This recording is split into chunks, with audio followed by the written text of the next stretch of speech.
ఓం నమ శివాయ. ఓం నమో నారాయణాయ. ఓం శ్రీ స్వర్ణాకర్షణ కాళభైరవాయ నమో నమః. నరదృష్టి నివారణ కాళభైరవాయ నమో నమః. ఓం కాళకాలాయ విద్మహే కాళాతీతాయ ధీమహి తన్నో శ్రీ స్వర్ణాకర్షణ కాళభైరవ ప్రచోదయాతు. హరి ఓం.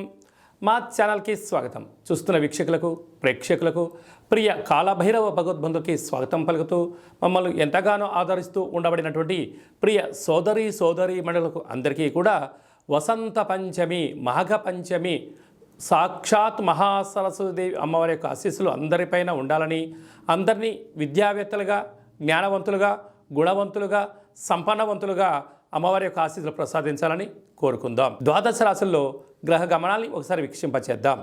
మేషరాశిలో గురువు, కన్యరాశిలో కేతు సంచార స్థితి, ధనుసు రాశిలో కుజుడు బుధుడు శుక్ర సంచార స్థితి, మకర రాశిలో రవి సంచార స్థితి, కుంభరాశిలో శనిచర స్వామి స్వక్షేత్ర సంచార స్థితి, మీనరాశిలో రాహు సంచార స్థితితో ద్వాదశ రాశుల్లో గ్రహ గమనాలు ఈ విధంగా ఉన్నాయి.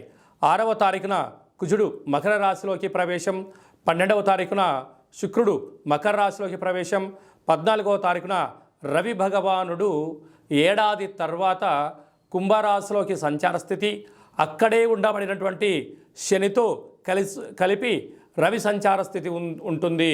కనుక ద్వాదశ రాశిలో గ్రహ గమనాల్ని అనుసరిస్తూ ఈ యొక్క పక్షం రోజుల్లో ఎలా ఉండబోతుందో సవివరంగా సంపూర్ణంగా తెలుసుకుందాం. సింహరాశి వారు మాఘ పంచమి సందర్భంగా ఎలాంటి విధి విధానాలు పాటించాలో ఈ వీడియోలో సవివరంగా సంపూర్ణంగా తెలుసుకుందాం. సింహరాశిలో ఏ నక్షత్రాలు వస్తానగా మఖా నక్షత్రంలోని 4 పాదాలు, పుబ్బా నక్షత్రంలోని 4 పాదాలు, ఉత్తరా నక్షత్రంలోని 1 పాదం కలిపితే సింహరాశి అవుతుంది. చాలామందికి పుట్టినటువంటి కాల సమయంలో డేటా ఆఫ్ బర్త్లు లేనటువంటి కారణం చేత పేరు యొక్క మొదటి అక్షరాన్ని అనుసరిస్తూ ఆ రాశిని తెలుసుకునే ప్రయత్నం చేద్దాం. ఏ అక్షరాలు ఒకసారి చూద్దాం.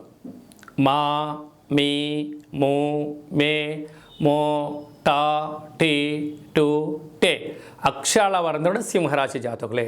సింహరాశి యొక్క అధిపతి రవి సూర్యనారాయణ స్వామివారు. వీరు ఈ మాఘ పంచమి సందర్భంగా అమ్మవారికి గోధుమలతో కూడుకున్నటువంటి పాయసాన్ని ఏర్పాటు చేయడం, కేసరి లాంటివి ఏర్పాటు చేయడం, ఎరుపు గాజులు, ఎరుపు పుష్పాలతో అర్చన చేసి అమ్మవారి యొక్క బొట్టును లలాటంలో ధరించడం వలన చదువు, జ్ఞానము, సద్బుద్ధి, సత్ప్రవర్తన వీరి సొంతమవుతుందని చెప్పి గమనించాలి. ధనవాకు కుటుంబస్థలో కేతు ఉండడం వలన ప్రతి సమయాన్ని, ప్రతి నిమిషాన్ని, ప్రతి క్షణాన్ని, వ్యక్తిని ఆర్థిక సంబంధాలుగా చూడడమే ఒక భావనగా కాకుండా మానవ సంబంధాలుగా చూడగలిగితే సమాజంలో మీకు ఎనలేనటువంటి కీర్తి, ప్రతిష్ట మీ సొంతం కాబోతుంది. సంతాన స్థానంలో కుజుడు మరియు శుక్ర సంచార స్థితి ఉండడం వలన నూతనంగా వివాహమైనటువంటి దంపతులకు పుత్ర, పుత్రిక, సంతాన యోగము, పిల్లల యొక్క చదువులు, పిల్లల యొక్క అభివృద్ధిలో ఉన్నతమైనటువంటి విలువలతో కూడిన జీవితాన్ని ఇవ్వాలని మీ కోరిక నెరవేరబోతుంది. అలాగే మీ తల్లిదండ్రుల నుంచి, తాత ముత్తాతల నుంచి వచ్చేటువంటి వారసత్వపు ఆస్తి మీకు వచ్చే అవకాశాలు చాలా అధికంగా ఉన్నాయి. 6వ స్థానంలో బుధ సంచార స్థితి ఉండడం వల్ల బుధాదిత్య రాజయోగ కారణం వలన ప్రభుత్వ ఉద్యోగం చేసేవారికి మంచి కాలము, ప్రయత్నం చేసేవారికి ఉద్యోగం, ఉద్యోగంలో ఉండబడే వారికి ప్రమోషను, వారు ఏ ప్రాంతానికైతే ట్రాన్స్ఫర్ అవ్వాలనుకుంటున్నారో ప్రయత్నం ఇప్పుడు కలిసి వస్తుందని చెప్పి గమనించాలి. 7వ స్థానంలో శని సంచార స్థితి ఉండడం వలన ప్రేమికులు, భార్యాభర్తలు నూతన వాహనాలు, క్రయ విక్రయాలలో స్వల్పంగా మందగించినను ఆందోళన చెందనక్కర్లేదు. అష్టమంలో రాహు సంచార స్థితి ఉండడం వలన దూర, వాయు, జల ప్రయాణాలు చేసేటప్పుడు ఎన్నో రకాల ఆటంకాలు. మీ జన్మ నక్షత్రం రోజున మంగళ శనివారం అష్టమి తిథి ఎందున ఆవేశాలకు దూరంగా ఉండండి, మౌనంగా ఉండండి.